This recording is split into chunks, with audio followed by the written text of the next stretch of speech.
penyebarannya dan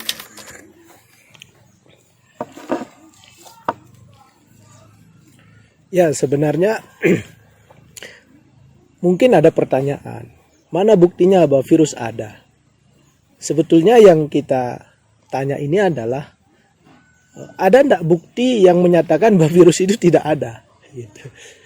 Karena kenyataannya orang-orang di sekitar kita secara resmi diumumkan misalnya oleh pihak rumah sakit, dia meninggal yang sebelumnya terpapar virus corona. Ya, walaupun kita tahu banyak di antara mereka atau sebagian besarnya memang punya penyakit bawaan. Betul bahwa COVID ini bukan satu-satunya penyebab kematian. Tapi dengan COVID ia melengkapi syarat atau penyebab meninggalnya seseorang. Yang sebelumnya mungkin dia penyakit sesak napas, yang katakanlah sudah 80%. Nah, dengan COVID ini digenapkanlah sisanya 20%, sehingga 100% lah dia menjadi penyebab ia meninggal dunia. Nah, walaupun kontribusi COVID terhadap kematian seseorang itu kecil, tapi kecil ini menggenapkan. Ya. Nah, itulah yang kita hindari, agar penyakit-penyakit bawaan sebelumnya ini bisa secara maksimal diobati, kemudian bisa sembuh, tidak diperparah dengan COVID ini. Kalau seandainya orang itu tidak punya penyakit bawaan dan terpapar COVID, insya Allah peluang untuk sembuhnya lebih besar.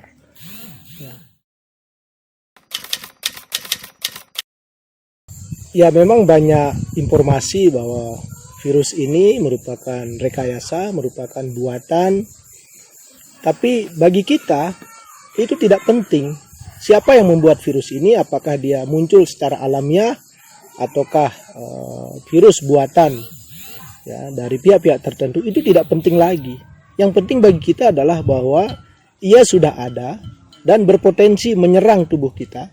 Oleh karena itu kita harus bersiap-siap dengan ikhtiar secara maksimal. Nah, ikhtiar ini kita bisa lakukan dengan 3 hal.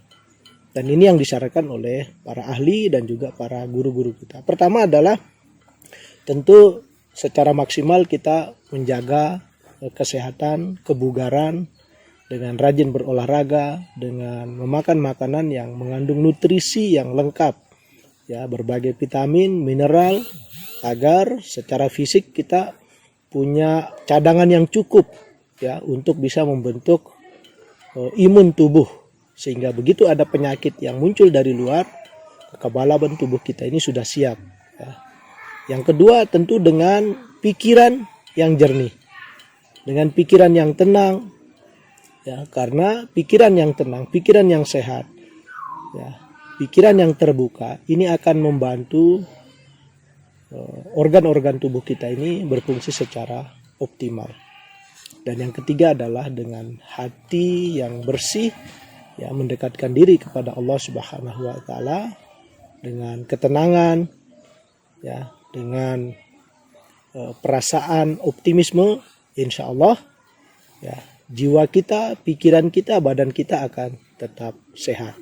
Itu sangat membantu kita, ya, untuk melawan berbagai kemungkinan penyakit-penyakit seperti virus corona ini. Oleh karena itu berbagai upaya-upaya ini harus kita lakukan. Salah satunya, ya, dengan imunisasi, dengan vaksinasi. Ya, vaksin ini tujuannya adalah meningkatkan imunitas, meningkatkan kekebalan. Sebetulnya kita sudah punya kekebalan dari dalam tubuh kita sendiri. Tetapi setiap orang punya kekebalan yang berbeda-beda. Nah, dengan intervensi vaksin, kekebalan tubuh kita yang sudah ada di dalam tubuh kita sendiri ini akan meningkat. Nah, dengan tingkat kekebalan yang tinggi, memungkinkan kita untuk lebih tahan terhadap berbagai macam virus, ya, termasuk virus corona ini. Dan sekali lagi, selain itu kita juga tidak saja pertimbangan kepada diri sendiri, kita juga perlu berpikir orang-orang di sekitar kita. Bisa jadi kita tidak takut, bisa jadi kita tidak sakit, bisa jadi kita tahan dan kuat, bahkan tidak terkena corona ini.